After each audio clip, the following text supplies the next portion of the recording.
welcome back to my channel. I'm La Lady Panda, a cozy and variety game streamer, and today we're back with more Cuisineer. I'm here with 8 top tips on how to best maximize your gameplay on this game, and I'm really excited to delve right in. Tip number 1, don't get rid of your spare ingredients. I know that your fridge gets full pretty quickly, so make sure that you are upgrading your refrigerator. But see this? You can trade in. I have a ton of rice. I have a ton of eggs. I have a ton of flaming spice. I think I have a good amount of leafy greens, so I'm gonna trade in for those. But you can take those ingredients that you have in abundance and trade them for these more rare ingredients that are harder to find, harder to get from the dungeons. Tofu, I'm not sure what days he's in, but he's in a few times a week. And so you want to get those ingredients from them. So that's my tip number 1, save all of your ingredients. And now for tip number 2. Make sure you buy all of the stations. And I know that at first you can only have, you'll notice on this little section right here, it will only allow you to have 1 or 2 stations depending on how much you've expanded your restaurant. If you can only have 1 station, still buy all the stations. The reason for this is you can alternate. You can remove a station and put it back in. So you can switch to the frying pan, cook what you need on the frying pan, then switch back to the cooking pot for when you open the restaurant. The reason being for this is that a lot of the villagers and NPCs will ask you for certain meals, and you do want to level up your friendship with all of the NPCs if you can. All the ones that request items. This is Quince.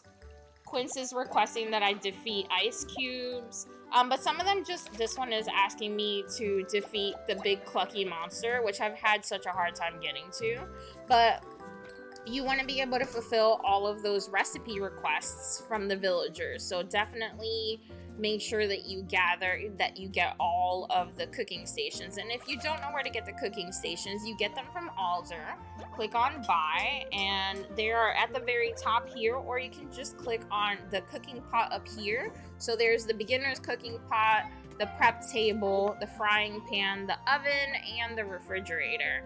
So I would say get these first 4 right away if you have the money for it.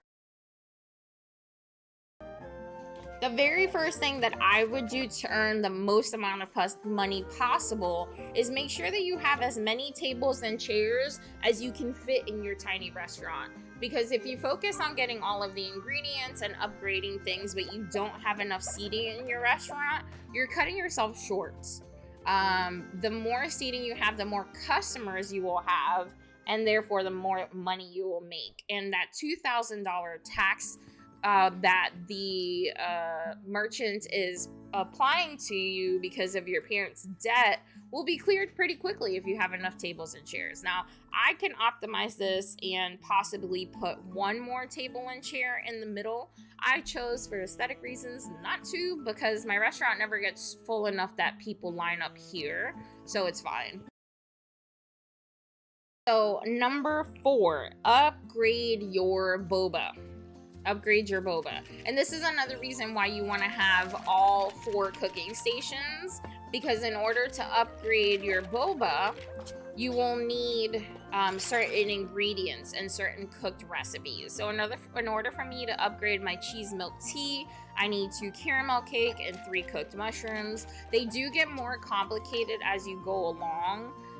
Prep tomato is pretty easy and you get that early on, but steamed chicken rice is a recipe that you only get from completing a mission with a villager. So I have unlocked all of the teas, but as you can see, I've only fully upgraded the fresh milk tea, and that's because that heals my HP. I focus on that pretty early on because you need as much HP as possible, or HP replenishing boba tea as possible when you're trying to go through the dungeons. We are back in the kitchen for tip number 5. I am taking all of the dishes that I have cooked with me. And then I'm going to unequip everything.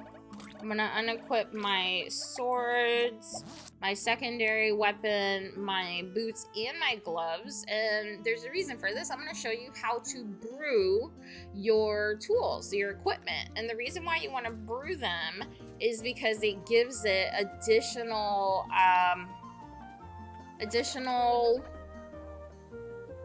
oh my gosh, I'm drawing a blank.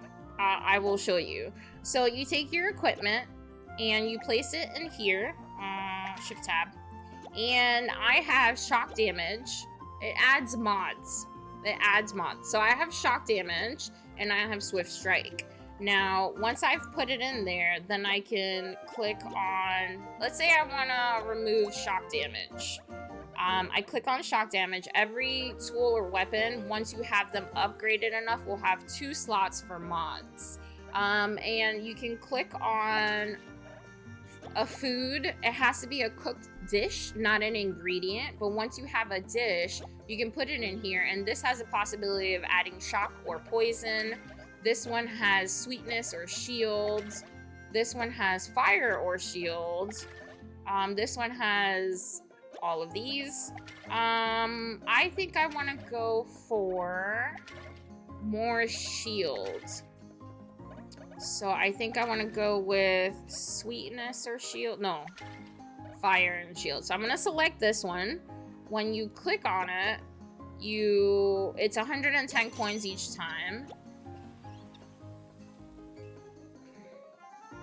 I don't want a flame. I want... No, I don't want that. So I'm going to escape. I think I can't.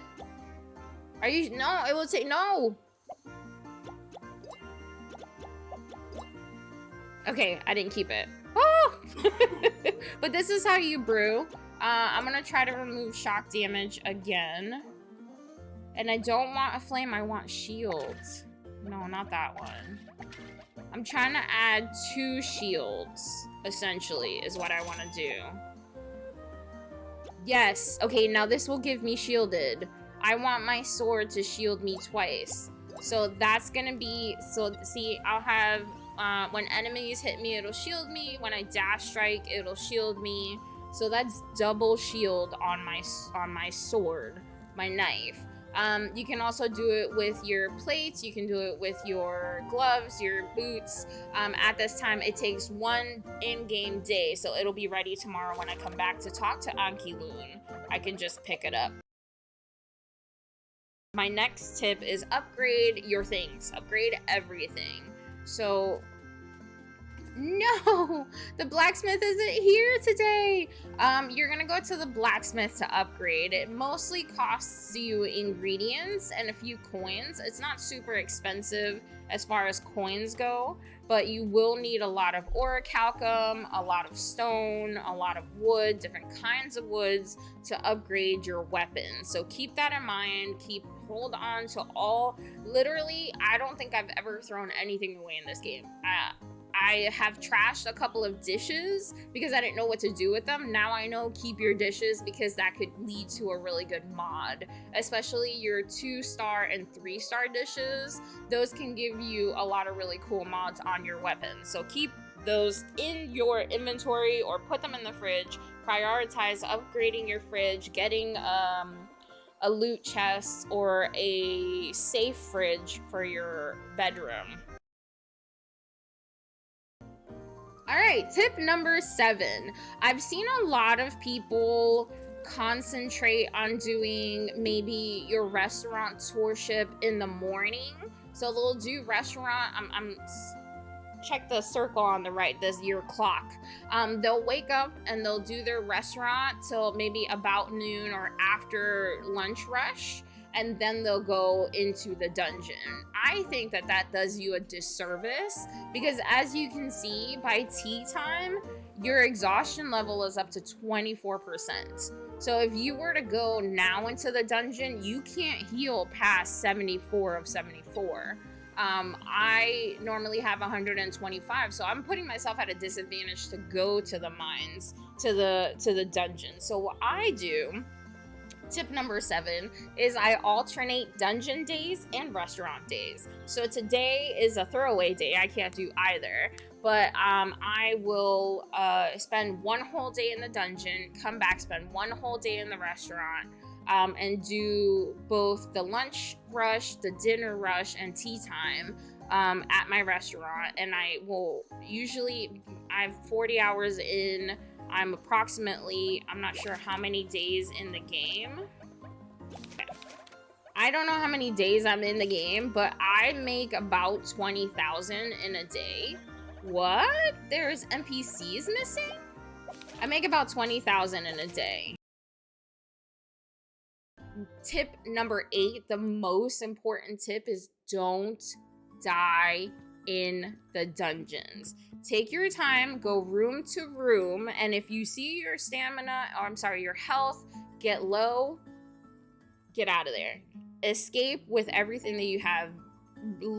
Escape to die another day, like to live another day. Because if you die, you will lose about 70 to 80% of the materials that you've collected, and it's devastating. It is truly, truly devastating. So that is my 8th and final tip for Cuisineer. I hope you've enjoyed my review of the game, as well as my tips and tricks for this game. I will continue to play the poop out of this game because I love it. I hope you give it a whirl, check it out. I do have an Instant Dash Gaming